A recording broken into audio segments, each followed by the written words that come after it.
পটকান যখন পটকালো। শীর্ষেন্দু মুখোপাধ্যায়। পটকান পালোয়ান ছিল শেরপুরের গর্ব। সে চেহারা না দেখলে বিশ্বাস হয় না। 60 ইঞ্চি বুক, 80 ইঞ্চি পেট, গরিলার মতো হাত পা। শরীরটার কোথাও কোনো ভেজাল নেই। ভুঁড়িখানা ঢালের মতো শক্ত। পটকান পালোয়ান ভুঁড়ি দিয়েই বিস্তর কুস্তিগিরকে চেপে দমসম করে দিয়েছে। তিনকুলে পটকান পালোয়ানের কেউ ছিল না। খুব অল্প বয়স থেকে ভীষণ খাই খাই ছিল বলে খিটখিটে বাপ তাকে ঘর থেকে বের করে দেয়। সেই থেকে পটকান বিভাগী। অবশ্য সে বাপ এখন নেই, মাও গত হয়েছেন। পটকান তাই একা আনন্দে থাকে। সকালে দঙ্গলে গিয়ে তেল মাটি মাখিয়ে কসরত করে, মুগুর ভাজে, অসংখ্য ডন বৈঠক দেয়। এক সের ছোলা দিয়ে সকালে জল খায়। বেলা পড়লে রুটির পাহাড়, মাংসের পর্বত দিয়ে শেষ করে। বিকেলে এক পুকুর দুধ আর এক গামলা বাদাম বাটা খায়। রাতে ফের ঘিয়ের পরোটার বংশলোপ করে 4টে মুরগি দিয়ে। এর ফাঁকে ফাঁকে এন্তার ডিম, সুজি, মিছরি, শরবত চালান হয়ে যায় তার অজান্তেই। এইসব ছোটোখাটো খাবারগুলো সে খাওয়ার মধ্যে ধরেই না। পটকানের সঙ্গে সেবার লড়তে এলো পাঞ্জাবের ভীম সিং। তারও বিশাল চেহারা, খাওয়া দাওয়াও প্রায় পটকানের সমান। জমিদারের কাছারি বাড়িতে লোক ভেঙে পড়ল কুস্তি দেখতে। পটকান ভীম সিংকে 3 মিনিটে চিৎ করে হাত ছেড়ে বলল, ছ্যাঃ। জমিদারের দিকে চেয়ে হাত জোর করে বলল, হুজুর বেয়াদবি মাপ করবেন, কিন্তু এসব চ্যাংরা প্যাংরার সঙ্গে লড়ার জন্য আমাকে ডাকা কেন? সবাই ভাবে ঠিক কথা, কিন্তু মুশকিল হলো পটকান লড়বেই বা কার সঙ্গে? দেশ বিদেশ থেকে যারাই লড়তে আসে, সে যত বড় ওস্তাদি হোক, পটকান 3 মিনিটের বেশি সময় নেয় না। লড়াইয়ের শেষে আবার বলে, ছ্যাঃ। জমিদারের দিকে চেয়ে অভিমানের সঙ্গে বলে, আনাড়িদের সঙ্গেই কি আমাকে বরাবর লড়তে হবে হুজুর?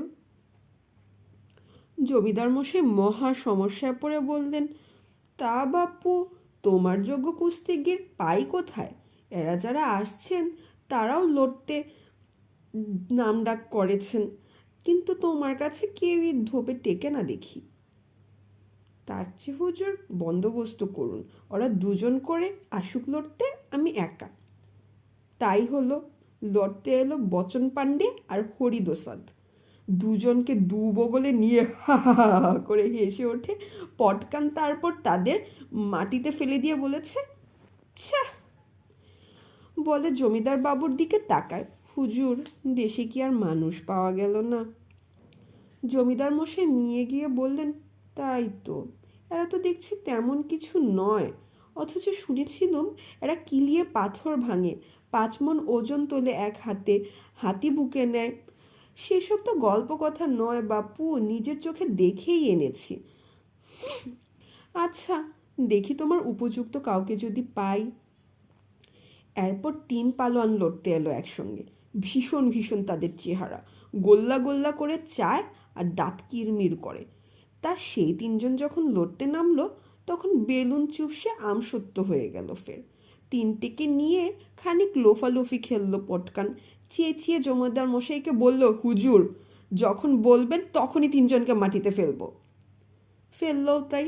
3বার ছো দিয়ে জমিদার মশাইয়ের দিকে তাকাতেই জমিদার মশাই বেজায় ভয় পাওয়া মুখ করে মিনমিন করে বললেন, তাই তো বাপু, এত বড় মুশকিলে ফেললে তুমি।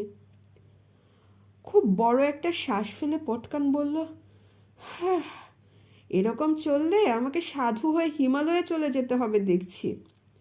এ কথায় সবাই ভারী চিন্তিত হয়ে পড়ে। জমিদার মশাইয়ের একই হার্টের বেমো, পায়ে বাত বেঁধি, রক্তচাপের রোগ, রাত্রে ভালো ঘুম হয় না, পেটটা ভুটভাট করে সব সময়। তার উপর পটকানের এই কথা শুনে তিনি প্রায় অন্নজল ছাড়েন আর কি। শেরপুরের গর্ব পটকান পালোয়ান সাধু হয়ে হিমালয়ে চলে গেলে লজ্জার সীমা থাকবে না। শেরপুরের লোকেরা ভীষণ বিমর্ষ। পটকানের সঙ্গে কেউ লড়ে পারে না সে ঠিক, কিন্তু তাই বলে একটু লড়াই হবে তো, কিছুক্ষণ কোস্তাকুস্তি করে তবে চিত হবি। এ যেন সব হেরোর দল মাটি নেওয়ার জন্যই আসে, এসব হেরোর দলকে শেরপুরের লোকেরা হারু বলে উল্লেখ করে, যেতে বলে পটকানের নাম তারা দিয়েছে জিতেন। সবাই বলা বলি করে, জিতেনের সঙ্গে এবার কোন হারু লড়তে এসেছে রে? তা এলো এবার। সারা দেশে লোক পাঠিয়ে তন্ন তন্ন করে খুঁজে মানুষের চেহারার 10 জন দানবকে ধরে আনা হলো। 3 দিনে তারা শেরপুরে সব খাবার খেয়ে ফেললো। চারদিকে দুর্ভিক্ষের অবস্থা। 10 পালোয়ান বাঘের মতো ঘ্র ঘ্র আওয়াজ ছাড়ে। মানুষের ভাষায় কথাই বলে না। দিন মানে তারা নিজেদের সামলাবার জন্য নিজেরাই নিজেদেরকে শেকল দিয়ে বেঁধে রাখে। ভীষণ রাগী, কখনকার ঘাড় মটকে দিয়ে জেল হয়। তবু শেষ রক্ষা হয় না বুঝি। তাদের যে ঘরে থাকতে দেওয়া হয়েছিল তা মজবুত পাকা ঘর, তবু 10 পালোয়ানের নাড়াচাড়ায় মেঝে দেবে গেল, দেয়াল ভেঙে গেল একধারে। হাঁকে ডাকে চারধারে ভূমিকম্প হলো কয়েকবার। লড়াইয়ের দিন 4টে রথযাত্রার ভিড় ভেঙে পড়লো কাছারি বাড়িতে। হুলুস্থুল কাণ্ড। 10 দানব দঙ্গলের মাটি কাঁপিয়ে এসে ঢুকলো একসঙ্গে। 10 জনের সঙ্গে একা লড়বে পটকান। চোখে দেখেও কারো বিশ্বাস হচ্ছিল না ব্যাপারটা। পটকান দঙ্গলে ঢুকে গুরু প্রণামটা সেরে নিল কেবল। তারপরে দেখা গেল সে এক একটা দানবকে ধরে পটাপট ভিড়ের মধ্যে ছুঁড়ে ফেলে দিচ্ছে, ঠিক যেমন গদাই মালিক বাগানের আগাছা তুলে ছুঁড়ে দেয় বেড়ার বাইরে। 2 মিনিটে 10 পালোয়ান সাবার করে ঠিক 10 বার ছো দিল পটকান। তারপর ভীষণ অভিমানের চোখে তাকালো জমিদার মশাইয়ের দিকে, বলল, হুজুর। রোগাভোগা জমিদার মশাইয়ের চোখ মুখ লাল হয়ে গেছে অপমানে। তিনি কয়েকবার গলা খাকারি দিলেন। পটকান বলল, হুজুর, এসব কারা এসেছিল হুজুর? এসব রোগাদুলা লোক কোথেকে আনলেন? হঠাৎ জমিদার মশাই চেঁচিয়ে উঠলেন, চোপড়াও বেয়াদব! রোগাদুলা লোক?